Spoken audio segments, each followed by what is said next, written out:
हरे कृष्णा। सभी भक्तों का स्वागत है आज की वैष्णव सदाचार क्लास में। और हम पहले मंगलाचरण करते हैं।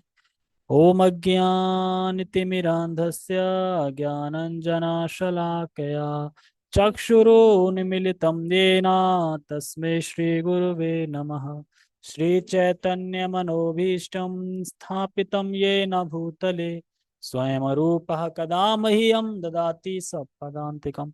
वन्देऽहं श्रीगुरो श्रीयुतापदकमलं श्रीगुरून् वैष्णवांश श्रीरूपं साग्रजातं सहगण रघुनाथान्वितं तं सजीवं साद्वैतं सावधूतं परिजनसहितं कृष्ण चैतन्य देवं श्री राधा कृष्ण पादान सहगण ललिता श्री विशाखान्विशांच। हे कृष्ण करुणा सिंधु दीनबंधो जगतपते गोपेश गोपिका कांता राधा कांता नमस्तुते। तप्त कांचन गौरांगी राधे वृंदावनेश्वरी वृषभानुसुते देवी प्रणमामि हरिप्रिये। वाञ्छाकल्पतरुभ्यश्च कृपा सिन्धुभ्य एव च पतितानां पावनेभ्यो वैष्णवेभ्यो नमो नमः। जय श्री कृष्ण चैतन्य प्रभु नित्यानंद श्री अद्वैत गदाधर श्रीवासादि गौर भक्तवृंद। हरे कृष्णा कृष्णा कृष्णा हरे हरे हरे राम राम राम हरे हरे। रामाय रामभद्राय रामचंद्राय वेदसे रघुनाथाय नाथाय सीताय पते नमः। नमो विष्णुपादाय कृष्णपृष्ठाय भूतले श्रीमते भक्तिवेदांत स्वामिनि इति नामिने। नमस्ते सारस्वते देवे गौरवाणी प्रचारिणे निर्विशेषा शून्यवादी पश्चात देश तारिणे। हरे कृष्णा। सभी का बहुत बहुत स्वागत है आज की वैष्णव सदाचार क्लास में। और आई होप कि दीपदान तो सभी ने किया ही होगा, क्योंकि दीपदान सरल विधि है और खर्चा नहीं है। कुछ 20-30 रुपए का खर्चा है। और तिल के तेल से या घी से ऑफर करना है। 4 बार चरणों पे, 2 बार कमर वक्षस्थल पे, और 3 बार मुख पे, और 7 बार पूरे शरीर पे। और फिर दामोदर अष्टकम अगर गा सकते हैं तो अच्छा है, गा लो। और नहीं गा पा रहे हो तो कम से कम दीपदान तो करें। इतना करने से ही बड़ा दुख दुख से सूचित करना पड़ेगा कि अब आप नरक नहीं देख पाओगे। अब नरक नहीं देख पाओगे आप। अब किसी की जिज्ञासा हो सकती है, यार थोड़ा तो नर्क देख लेते, होता कैसा है। बड़ा पढ़ा था हमने 28 प्रकार के नर्क होते हैं। देख तो लेते, झांक तो लेते कैसे हैं। अब सॉरी, आपने दीपदान कर दिया ना, अब नर्क नहीं देख सकते आप। तो दीपदान की इतनी महिमा है शास्त्रों में, तो इसलिए हर किसी को करना चाहिए दीपदान। भक्त हो अभक्त हो कोई भी हो, करना चाहिए। इसीलिए इस्कॉन रोज शाम को 7 बजे फ्री दीप ऑफरिंग करवाते हैं। वहां पे कोई भी जाके दीप ऑफर कर सकता है, किसी भी इस्कॉन पे। ठीक है। तो तो हम वैष्णव सदाचार पढ़ रहे हैं। और हम उस पे हैं, कौन से पॉइंट पे? तुलसी सेवा। तुलसी महारानी है आज, ठीक है। तो अर्च विग्रह सेवा हमने कल चर्चा की थी, आज है तुलसी सेवा। अब तुलसी सेवा में हम क्या क्या मिस्टेक करते हैं वो हमें आज इससे पता चल जाएगा। ठीक है। तुलसी सेवा बहुत छोटा पॉइंट है, मतलब छोटा टॉपिक है एक तरह से, तो ज़्यादा है नहीं इसमें, लेकिन फिर भी समझना चाहिए हमें। इसमें बता रहे हैं,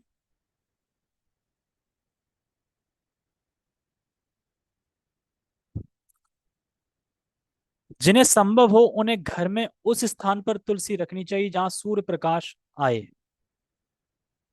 पानी डालने आदि जैसी योग बातों का सदैव ध्यान में रखें। लेकिन यहाँ पे पानी डालने का ध्यान नहीं रहता। ये डालते हैं तो कोई नहीं डालता है, आप अकेले डालते हैं। ऐसे ही यहाँ पे बताना पड़ता है। डालते तो यहाँ पे कोई भी डाल देता है, लेकिन बोलना पड़ता है कि पानी डाल देना। हाँ वही तो, हमारे हमारे भी सूख जाती है कभी, सुबह मुरझाई मिलती है, पानी नहीं डालता कोई। तो इसीलिए कह रहे हैं, जिस तरीके से हमें पानी पीना होता है, हमारे पेट को जरूरत होती है पानी की, तो उस वजह से एक तुलसी महारानी एक व्यक्ति हैं, तो उनको भी तो पानी जरूरत होगी। सुबह शाम तो एक उसके तौर पे पानी देना चाहिए कि सुबह शाम तो पानी पिलाएं, हम पानी पिलाने की मूड से दे सकते हैं, पानी पिला ही रहे हैं ना एक तरीके से उनको। अगर मान लो थोड़ा थोड़ा गीली लग रही है हल्की सी, तो जरूरी नहीं कि पूरा गड़े भर के डाल दो उसमें, थोड़ा डाल दो। और अगर आपको लग रहा है कि सूखी सी है तो थोड़ा ज्यादा डाल दो, उसके हिसाब से डाल लो। ठीक है। तुलसी के पत्ते भगवान को भोग अर्पित करने तथा उनके चरण कमलों में लगाने के लिए प्रयोग किए जाते हैं। देखो, तुलसी के पत्ते इस हाथ से तोड़ते हैं अंगूठे और इससे, सबको पता होगा। ठीक है। और दूसरे हाथ से डाली पकड़नी चाहिए, ऐसे करके फिर तोड़ना चाहिए। ऐसे डायरेक्ट तोड़ते हैं ना, तो कभी कभी डाली उखड़ जाए, ऐसे चोट लगता है ना, तो ऐसे नहीं, इससे पकड़ के करना चाहिए, पिक करना चाहिए। और जो मंजरियां होती हैं तुलसी महारानी की, इसमें होंगी नहीं, मैंने सब तोड़ ली थी और मैं तोड़ लेता हूँ जो भी निकलती है। मंजरियां बताते हैं कि जो कोमल मंजरियां होती है ना, कोमल, कोमल मतलब जब 2 दिन ही हुए हैं, 1 दिन ही हुआ है, तो उनको पिक कर लेना चाहिए।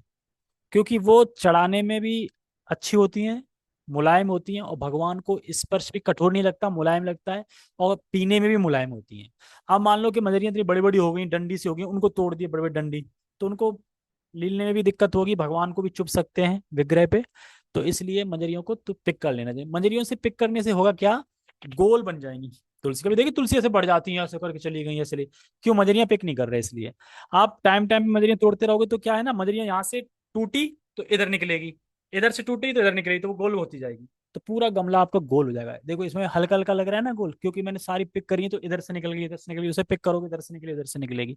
आप नहीं करोगे पिक तो वो बढ़ती जाएंगी, ऐसे हो जाएंगी, पूरा झाड़ की तरह हो जाएंगे एक तरीके से, ऐसे नहीं रहेंगे। इसीलिए क्यों इस्कॉन में छोटे गमले में बढ़िया सुंदर रहती है, क्योंकि पिक करते रहते हैं वो, तोड़ते रहते हैं। उससे क्या होता है, गमला भी छोटा है, तुलसी बड़ी भी नहीं हो पाएंगी, गोल रहेंगी वहीं पे। क्यों, कहीं से भी निकली वहीं से तोड़ दिया, इधर से निकली तो इधर से तोड़ दिया, तो उतनी घेरे में रहेंगी इस तरीके से।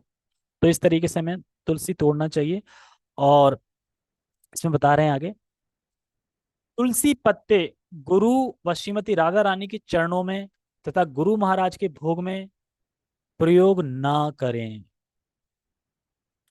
श्रीमती राधा रानी के हाथों में तुलसी दे सकते हैं। आप लोगों का क्या कहना है इसके बारे में, इस पॉइंट के बारे में। हम तो देखते हैं कि गुरु महाराज को भोग लगता है तो उसमें तुलसी होती है, थाली जाती है। गुरु महाराज की व्यास पूजा थी, कुछ उसके थाली जब भोग लगा होता है तो हम्म, नहीं नहीं, डायरेक्टली आप वहां रख रहे हो, भगवान को लग रहा है आप डायरेक्टली कुछ बना के ले गए, डायरेक्टली आपने रख दिया वहां पे, तुलसी रख दी और रख दिया उनके सामने। तो यहाँ पे तो कह रहे हैं कि तुलसी पत्ते गुरु व श्रीमती राधा रानी के चरण कमलों या गुरु महाराज के भोग में प्रयोग नहीं करते। लेकिन तुलसी तो गुरु महाराज के भोग में नहीं लगती, प्रयोग नहीं होती, यही तो बता रहे हैं यहाँ पे।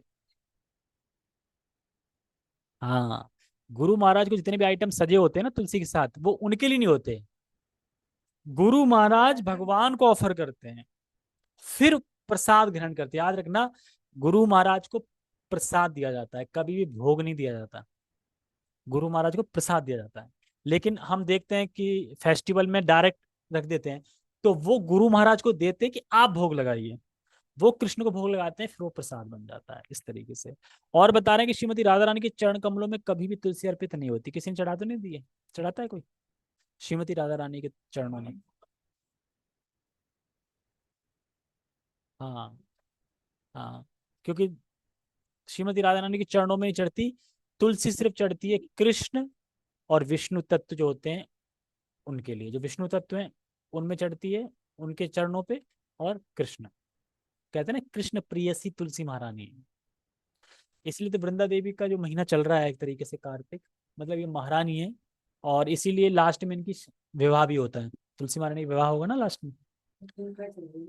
हाँ, तो विवाह होता है, तुलसी विवाह मतलब लोग करते हैं, पर प्रॉपरली करना चाहिए, जैसे एक व्यक्ति होता है शालिग्राम से, विष्णु से ही होती है एक तरीके से, शालिग्राम विष्णु ही है। और तुलसी महारानी भी उनकी पत्नी ही एक तरीके से, वृंदा देवी ही है। ठीक है। तो कर सकते हैं। और यहाँ पे बता रहे हैं, भगवान श्री कृष्ण को तुलसी अत्यंत प्रिय है, अतः वे उनके बिना भोग स्वीकार नहीं करते हैं। यदि संभव हो तो प्रतिदिन तुलसी महारानी की भी पूजा करें। करते हैं, तुलसी महारानी की पूजा तो करते ही हैं प्रतिदिन। और यहाँ पे कह रहे हैं कि बिना तुलसी के भगवान भोग स्वीकार नहीं करते। लेकिन सर्दियों में कभी कभी होता है कि तुलसी महारानी के पत्ते भी मिलना मुश्किल हो जाते हैं। अभी तो पत्ते इतने हैं कि बटोर बटोर के उसी में डालने पड़ रहे हैं। अब पत्ते नीचे गिर रहे हैं और सारे छत पे अगर बह रहे हैं और पैर रख गया तो ये भी अपराध है। इसलिए डेली मुझे जितने पत्ते दिखते हैं इधर में मैं गमले में डाल देता हूँ, क्योंकि रोज मिलते ही हैं। क्योंकि रोज पीले कुछ हो जाते हैं, झड़ जाते हैं। तो जो झड़े हुए पत्ते होते हैं उनको क्या करना चाहिए, तुलसी माता की उसी जड़ में डाल देना चाहिए, उसी में वापस। कट्टे में भरते जा रहे तो कट्टे को फिर, जब कट्टे, हाँ, तो यमुना फिर ऐसा पवित्र चीजों में डाल देना चाहिए। या फिर उनके गमले में डाल दो, सूख जाएंगे, मिट्टी बन जाएंगे, मिल जाएंगे उसी में। ऐसे करना है, ज्यादा है तो क्या करना। हाँ, वो ज्यादा इसलिए क्योंकि तुलसी ज्यादा है तो फिर वो ज्यादा टपकेंगे ही, है ना, धूप पड़ती है इसलिए। बांट दो। ठीक है। लेकिन अगर मान लो तुलसी ना हो तो फिर क्या करें, अब तुलसी के पत्ता ना हो तो फिर क्या करें। लेकिन यहाँ पे लिखा है कृष्ण तो बिना तुलसी के स्वीकार नहीं करते भोग। आप कितने मंत्र पढ़ लो, नमः विष्णु पादाय, क्या हुआ? देखो,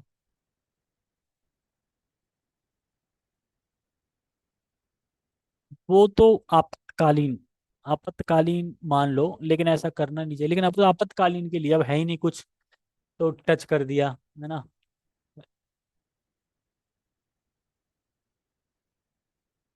जैसे कि वो ठीक है, लकड़ी लकड़ी डाल सकते हैं, क्योंकि तुलसी की पत्ती, सूखे पत्ते, सब में शक्ति एक बराबर होती है, सारा दिव्य। या फिर जो जमीन पे भी पत्ते गिर गए हैं उसको आप भी यूज कर सकते हैं, उनका भी भोग लगा सकते हैं।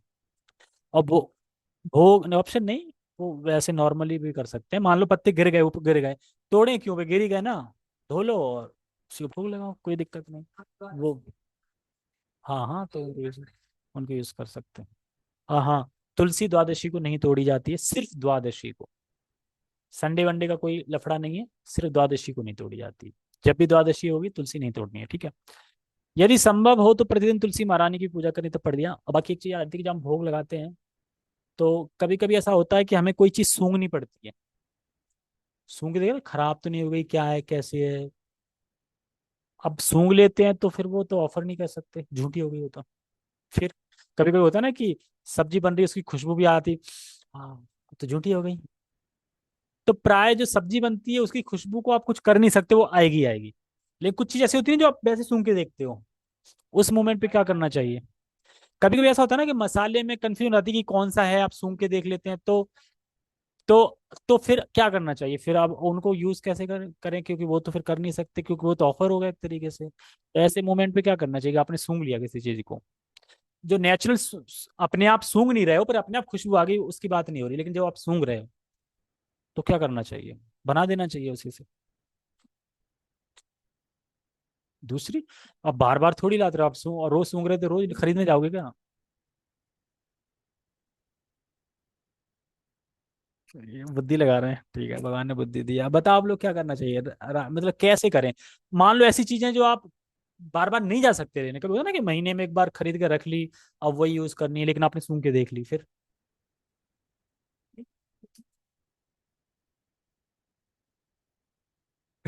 नहीं, यहाँ हम ऐसा है ना, हम तो थोड़े मसाले हैं। किचन की बात हो रही है, एक तरह से किचन में बहुत सारे मसाले रखे होते हैं, समझ में नहीं आता कौन सा है, सूंघ लिया फिर कैसे बनेगा भोग। कुछ नहीं करना, सिंपल है बिल्कुल। आपने ऐसे करके हाथ से लेके सूंघा, अगर मान लो हाथ से लेके ऐसे बर्तन, उसको यूज नहीं करना है, बस दूसरा डाल देना है, ठीक है। जो हाथ में लेके सूंघ रहे हो ना उसको नहीं डालना है, वो हाँ। और डब्बा लेके सूंघे तो फिर डब्बा नहीं डाल सकते फिर। फेंकने की बात नहीं है, फेंकने की बात नहीं, ऐसे करके हाथ में लेके सूंघ। हाँ, तो वो झूठा हो गया ना पूरा, वो झूठा हो गया पूरा। यहाँ तक कि देखो, भगवान को जो फूल ऑफर करते हैं तो फूल को भी नहीं सूंघते ना, तो फिर बिना सूंघे देते हैं ना। तो फिर मसाले सूंघ रहे हो तो वो अपने ले लिया। ऑफर के बाद तो सूंघ लो ना, ऑफर के बाद तो आप सूंघ से खाओ। ठीक है, तुलसी महारानी के विषय में सारा पता चल गया, किसी कोई डाउट हो तो लास्ट में पूछ लेना। आगे बढ़ते हैं। हाँ, आगे और भी है तुलसी महारानी का। भगवान के लिए, भगवान के लिए वस्त्र बनाते समय तथा फूलों का हार बनाते समय विशेष ध्यान देना आवश्यक है। सुई में धागा डालते समय थूक का प्रयोग कदापि ना करें। फूल, कपड़ा इत्यादि भूमि पर ना रखकर किसी कपड़े पर रखें। फूल हो होते हैं ना, फूल उल लाते हैं, ऐसे नहीं धरती में छोड़ दिए, कपड़े पे रखें। केवल सुंदर, सुगंधित तथा शुद्ध सुगंध ना ली गई तथा प्रयोजन ना किया गया फूल ही भगवान के लिए प्रयोग करें। अब किसी फूल को अगर आपने सूंघ लिया तो फिर उसे ऑफर नहीं करना चाहिए, क्योंकि आप भोक्ता बन गए, आपने सूंघ लिया, भगवान क्या सूंघेंगे फिर। ठीक है, नेक्स्ट बड़ा कठिन है तपस्या। भक्तों की साधना में कुछ मूलभूत तपस्याओं का भी समावेश होना ही चाहिए। कुछ कम पड़ गया ना, इसलिए बता रहे हैं। साधना तो कर रहे हैं, पर कुछ साधना में कुछ पॉइंट और डाल रहे हैं कि जो होने ही चाहिए। जैसे प्रातः जल्दी उठना। ये ये नहीं हो पा रहा है। देखो, कम से कम ये सोचो कि कब पहले तो कब 7 बजे उठते थे, 8 बजे। और संडे के दिन तो रिकॉर्ड टूट जाता था, 11-11 बजे उठते थे, है ना? क्यों? क्योंकि पिक्चर देखते थे ना शनिवार को पूरी रात तक, है ना? उससे तो ठीक है ना, उससे ठीक तो आप 5 पे आ गए, 5 साढ़े 4 बजे उठ रहे हो। तो कम है, कौन उठ रहा है सब 5 साढ़े 4 5 बजे रोज?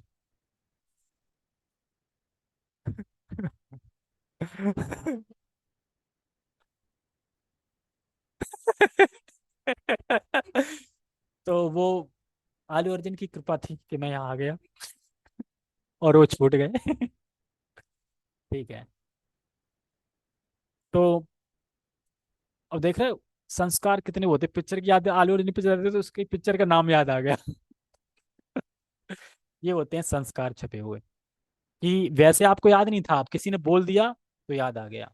जब राज मेरा दोस्त था यहाँ पे, तब हम एक पिक्चर नहीं थी जो दोस्ती के ऊपर थी, बड़ा देखते थे उसको, उसका नाम याद नहीं आ रहा मुझे क्या है।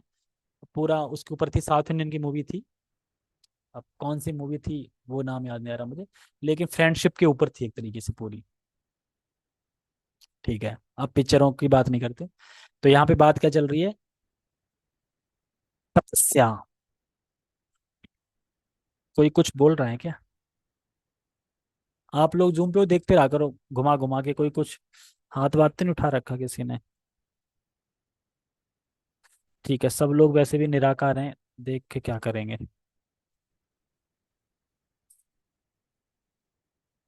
ठीक है। तो तपस्या क्या है? जल्दी सुबह उठना और ठंडे पानी से स्नान करना। ठंडा पानी, आप ताजा पानी ले सकते हो। ठंडा पानी का मतलब ये नहीं कि सर्दी है अब मोटर में, उसमें टंकी में जो भरा है ना एकदम कोल्ड जम गया है, उसी से नहाना है। वैसे शिला प्रभुपाद जी तो नहाते थे। और बता दें, ठंडे पानी से नहाने में आपको सिर्फ जिस टाइम पे पानी डालोगे उसी टाइम पे लगेगा, और पानी डालने के बाद तुरंत ठंड नहीं लगेगी। और गर्म पानी से क्या है कि तब सही लगेगा, और जैसे पानी बंद करो ठंड लगने लगेगी। तो तपस्या उतनी है। अब गर्म पानी से डालने में अच्छा लगेगा, डालने के बाद ठंड लगेगी। जैसे डालने हटेगा ना ठंड लगने लगेगी। और ठंडे पानी के डालते समय ठंड लगेगी, फिर नहीं लगेगी। लेकिन फिर भी नॉर्मल पानी से नहाओ, ताजा पानी से। और कह रहे हैं, और क्या तपस्या? खान पान में नियंत्रण, सहवास से संबंधित नियम, कम से कम शारीरिक सुख, धन संचय आदि। कम से कम शारीरिक सुख आनंद लो, और खान पान में नियंत्रण करो, सुबह जल्दी जगो, स्नान करो। ये कुछ मूलभूत तपस्याओं को इंक्लूड होना चाहिए, करना चाहिए भक्तों को। भक्तों के लिए सबसे महत्वपूर्ण तपस्या है निश्चित दिन को उपवास करना, जैसे एकादशी, महत्वपूर्ण उत्सव एवं आचार्यों के आविर्भाव तथा तिरोभाव दिवस इत्यादि। तो शिला प्रभुपाद या वैष्णव के लिए दो फास्ट ही रिकमेंड बताए गए हैं। एकादशी जो महीने में 2 बार आती है, और जो अपने आचार्य हैं और जो भगवान हैं उनके आविर्भाव तिरोभाव दिवस आते हैं। भगवान के तिरोभाव दिवस नहीं आता, भगवान के आविर्भाव दिवस आते हैं। और बाकी जो आचार्यों के तिरोभाव आविर्भाव दिवस आते हैं उनको फास्ट करना चाहिए, एज अ जैसे जैसे बताया गया है उस तरीके से। ठीक है, बाकी कोई उपवास करने की जरूरत नहीं है, क्योंकि सारा कुछ एकादशी में सब कुछ इंक्लूड है। कोई ऐसा फास्ट बचा नहीं है जो एकादशी में ना हो। एकादशी करने से सबका फल मिल जाता है जो आपके सारे फास्ट से मिलेगा। एकादशी, तो एकादशी की बात आ रही है तो एकादशी है। एकादशी महीने में 3 बार आती है। अरे 2 बार ही कठिन हो रहा है यहाँ पे। किस किस के मन में ये आता है, आती है बात कि यार कल एकादशी है? ओहो, ऐसा लगता है यार कल एकादशी है, मजा आ गया यार। कुछ खाएंगे नहीं, फास्ट रखेंगे, भगवान का नाम जब ज्यादा होगा, हरि नाम ज्यादा होगा, कीर्तन साधना, बड़ा बढ़िया है। ऐसा आता है? बिल्कुल नहीं आता था। एकादशी कल, ओहो, आ गई बहुत जल्दी, जल्दी आ जाती, जल्दी आ जाती है। क्या खाएं अब? फिर उसी टाइम से प्रोग्राम बनाने लगते हैं, खाएंगे क्या कल।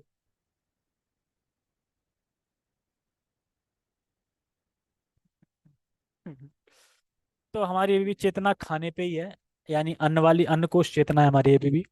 तो इसीलिए कह रहे हैं कि एकादशी दिन में 2 बार आती है। यह तपस्या का दिन है, यह तपस्या का दिन है तथा वैष्णव इसका पालन करते हैं। केवल उपवास करना मूलभूत तत्व ना होकर, देखो, ऐसा नहीं कि फास्ट करना है खाली, यही है फास्ट करना, कोई मूलभूत वो नहीं है फास्ट का। एकादशी का मतलब फास्ट करना नहीं होता। एकादशी का मतलब है श्री कृष्ण के प्रति श्रद्धा एवं प्रेम बढ़ाना। और कब बढ़ाएंगे? जब बाकी चीजों में टाइम घटाएंगे तो इधर टाइम बढ़ेगा। इसीलिए कहते हैं कम खाओ, है ना, कम काम करो, तो उस टाइम को कहाँ लगा दो? भगवान की सेवा में, भगवान के कीर्तन, भगवान के नाम जप में लगा दो, तो अपने आप प्रीति बढ़ेगी। तो प्रेम बढ़ाना है। अतः सभी वैष्णवों को एकादशी का उपवास भूल के भी नहीं करना चाहिए। सभी को एकादशी का उपवास करना चाहिए। एकादशी के दिन उपवास करने का वास्तविक कारण शरीर की आवश्यकताओं को कम से कम करना तथा अपना समय भक्ति सेवा में लगाना है। यानी हमारा मूवमेंट प्रचार का है। लेकिन अब ऐसा नहीं है कि एकादशी के व्रत के कारण आप कमजोर हो गए, आप प्रचार में नहीं जा पा रहे हैं। ये उद्देश्य नहीं है। उद्देश्य है भगवान के प्रति प्रीति बढ़ाना, प्रचार करना। ये उपवास का पारण दूसरे दिन यानी द्वादशी दिन दर्शिका में बताए गए समय के अनुसार करें। एकादशी के दिन अधिक से अधिक जाप करें तथा कृष्ण लीला स्मरण करने का प्रयत्न करें। हमारे स्मरण में तो कृष्ण लीला खूब प्रयास कर लो तब भी नहीं आएगा, बाकी की लीलाएं स्मरण हो जाएंगी, लेकिन श्री कृष्ण लीला स्मरण नहीं होती। एकादशी के दिन कठोरता से अनाज व दालों का सेवन वर्जित करें, यानी अन्न नहीं खाना है, दाल वगैरह नहीं खानी है। यदि कोई एकादशी के दिन पूरी तरह से खान पान वर्जित या निर्जल करके भी अपने नियत कर्तव्यों एवं कर्मों का पालन कर सकता है, तो वह भक्त निर्जल एकादशी कर सकता है। समझ में आ रहा है? हर एकादशी की बात हो रही है कि आप अपने नित्य कर्म कर रहे हो, अपनी सेवा कर रहे हो, अपनी साधना पूरी कर रहे हो, और निर्जल भी रह रहे हो तो रह सकते हो। लेकिन अगर आप कर्तव्यों का पालन नहीं कर पा रहे हैं, 16 माला की जगह 8 माला हुई है पर हम निर्जला रह रहे हैं, तो ये बिल्कुल गलत है, ऐसा नहीं करना चाहिए। क्योंकि हमारा प्रचार का कार्य है तथा निर्जल संपूर्ण खान पान रहित रहना हमारी सेवा तथा प्रचार कार्य में बाधा डाल सकता है। यदि ऐसा है तो निर्जल उपवास ना करें एवं उपवास का थोड़ा प्रसाद तथा पानी ग्रहण करके सेवा करें। इसीलिए इस्कॉन में देखा ना, खिचड़ी विचड़ी उस दिन खूब पकौड़े सकौड़े बनते हैं विदाउट अन्न वाले। और विदाउट अन्न वाले तो पूरी फिस्टी बन जाती है, कभी कोई पनीर वनीर सब होता है, तो खूब खाते हैं जग के। यदि कोई एकादशी के दिन उपवास करना भूल जाता है या गलती से टूट जाता है तो क्या करना चाहिए? मान लो कि एकादशी थी, आपने सुबह ही जगते कुछ खा लिया, तो फिर क्या करना चाहिए?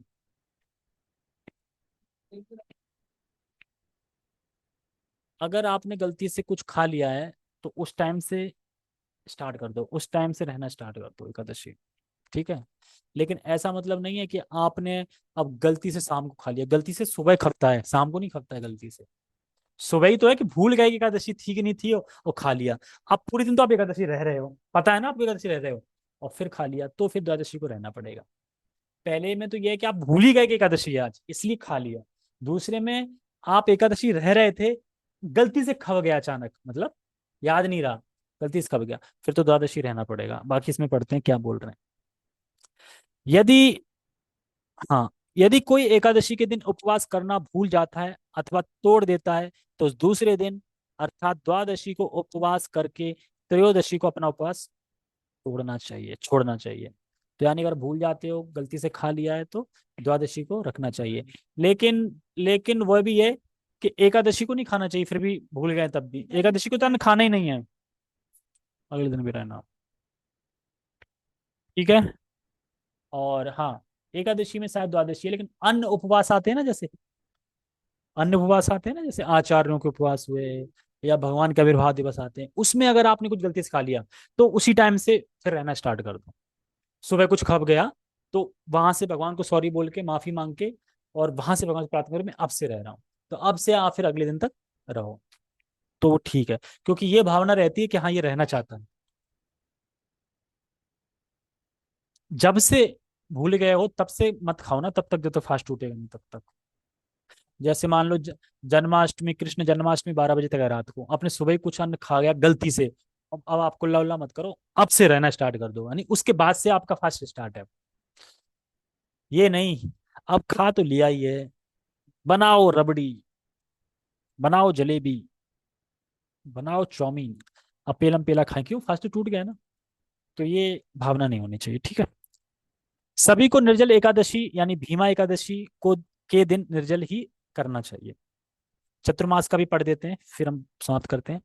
चतुर्मास परंपरा अनुसार वर्षा वर्षा के 4 माह साधु एक स्थान पर ही रहते हैं तथा प्रवास नहीं करते हैं। 4 महीने की निम्नलिखित विहित तपस्या है। महीना वर्जित अन्न पदार्थ, श्रावण मतलब हरे पत्तों की सब्जियां, भाद्रपद मतलब दही, अश्विन मतलब दूध, और कार्तिक मतलब उड़द की दाल। तो ये वर्जित करते हैं, ये नहीं खाना चाहिए। तो अभी कार्तिक चल रहा है और ये लास्ट महीना है चतुर्मास का, तो ये करना चाहिए। अब अनुकूल अनुकूल तथा प्रतिकूल नियम वो हम कल पढ़ेंगे, ठीक है। जगत गुरु शिला प्रभुपाद की जय, वैष्णव सदाचार की जय, नित्य गौर प्रेमानंदे, हरि हरि बोल। ठीक है, तो हम जल्दी से वो पढ़ लेते हैं, दामोदर अष्टकम, फिर समाप्त करते हैं।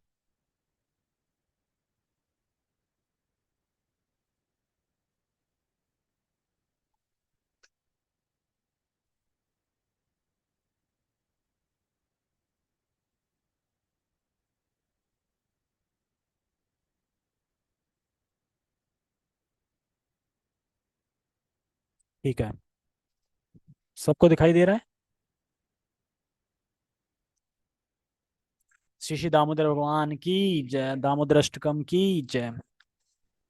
नमामीश्वरं सच्चिदानन्दरूपं लसत्कुण्डलं गोकुले भ्राजमानं यशोदाभियोलुखलाद्वमानं परामृष्टमत्यन्ततो धृत्य गोप्यां रोदन्तं मुहुर्नेत्रं युग्मं मृजन्तं कराम्भोजयुग्मेन शान्तकनेत्रम् मुहुश्वासकम्पात्रिरेखाङ्ककण्ठा स्थिताग्रैवदामोदरं भक्तिबद्धम् इति द्रक्ष्वलीलाभिरानन्दकुण्डे स्वघोषं निमज्जन्तमख्यपयन्तम् तदीयेषितागेषु भक्तिर्जितत्वम् पुनः प्रेमतस्तं शतावृति वन्दे वरं देवमोक्षं न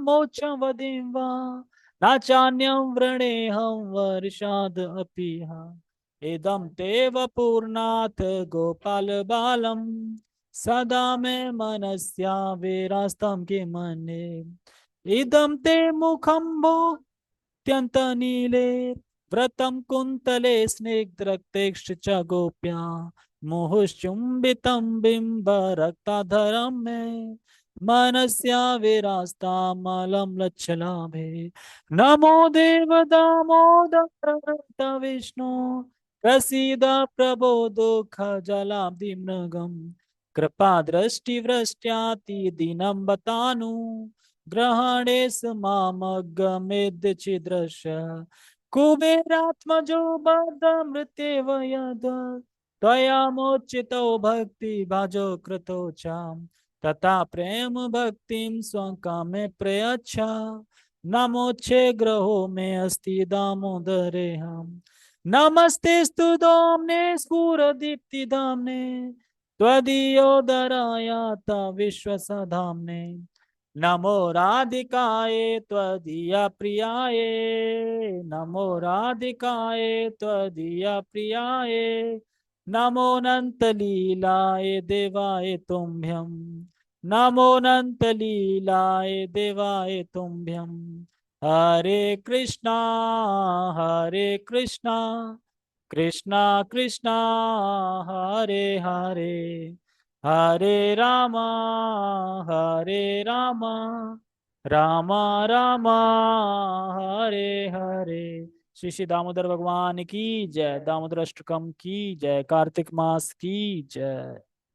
हरे कृष्णा। कितना प्यारा फोटो लगता है ना ये, डांट रही है बांध रही है ना, उखल से बांध दिया।